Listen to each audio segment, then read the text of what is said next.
안녕하세요. 스페이스 솔루션 이소라입니다. 이번 시간에는 데이텀 CSYS 생성 방법에 대해서 설명을 드리도록 하겠습니다.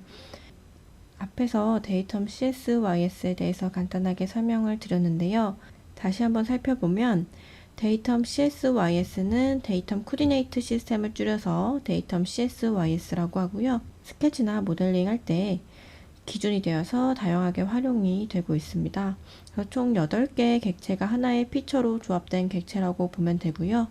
피처라는 것은 이렇게 파트 내비게이터에 등록되어 있는 객체라고 보시면 되겠습니다. 데이텀 CSYS의 8개의 객체는 오리진 포인트, 원점 좌표가 있고요. 데이텀 엑시스라고 해서 방향성과 회전축을 갖는 이런 축들이 있습니다. 그리고 데이텀 플레인, 무한대의 평면으로 XY 평면, YZ 평면, XZ 평면으로 이루어져 있고요. 그 사이에 CSYS라고 3개의 축이 하나의 축으로 되어 있는 CSYS라고 있습니다. 이렇게 해서 총 8개의 객체가 있고요. 이 데이텀 CSYS를 생성하는 방법에는 이렇게 많은 타입들이 있지만 우리는 이 다이나믹만 알아주시면 됩니다. 추가적으로 절대좌표계에 있는 데이텀 CSYS가 사라졌을 때는 이 앱솔루트 CSYS로 만들어 주시면 됩니다. 그래서 앞에서 설명드렸다시피 CSYS는 세 축이 저장된 하나의 객체라고 보면 되고요. 우리는 다이나믹 WCS를 사용을 해서 데이텀 CSYS를 생성을 한번 해보도록 하겠습니다. 파일 오픈을 해주고요. 데이텀 CSYS 파일을 오픈을 해줄게요. 먼저 데이텀 CSYS는 절대좌표계에 이렇게 생성이 되어 있고요.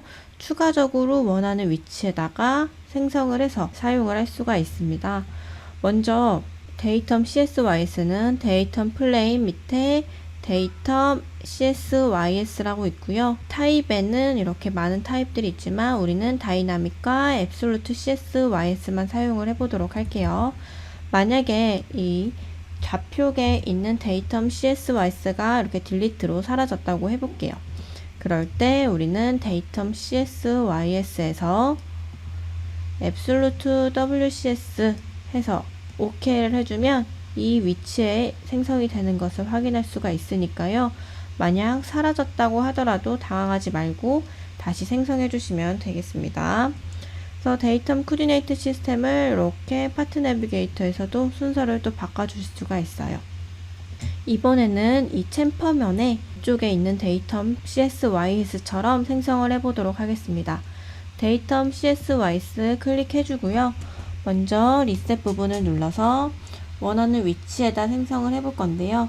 저는 라인의 중심에다가 생성을 하고 Y축으로 디스턴스를 한 10mm만큼 이동을 시켜 보도록 하겠습니다.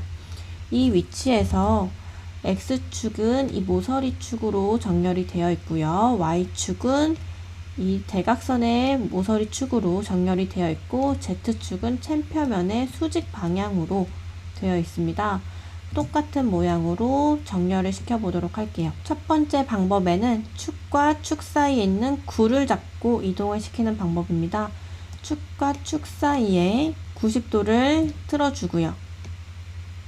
그리고 Z축을 이 챔퍼면을 선택을 해주면 챔퍼면과 수직인 데이텀을 만들어 줄 수가 있습니다. 다시 한번 이쪽에다가 생성을 해보도록 할게요. 이번에는 정렬하고자 하는 축을 선택을 해주면 그 방향과 평행하게 정렬이 되는 것을 볼 수가 있습니다. 그래서 X축을 선택하고 이 모서리를 선택을 해주고요. 마찬가지로 Y축을 선택하고 정렬이 되고자 하는 모서리를 선택을 해주면 이렇게 정렬이 되는 것을 볼 수 있습니다. 마지막으로 Z축을 해도 되고 안 해도 되지만 한번 연습이니까 사용을 해보도록 할게요. 이 Z축을 이 면에다가 이렇게 클릭을 해주면 이 챔퍼면의 같은 방향인 Z축을 생성을 해줄 수가 있습니다.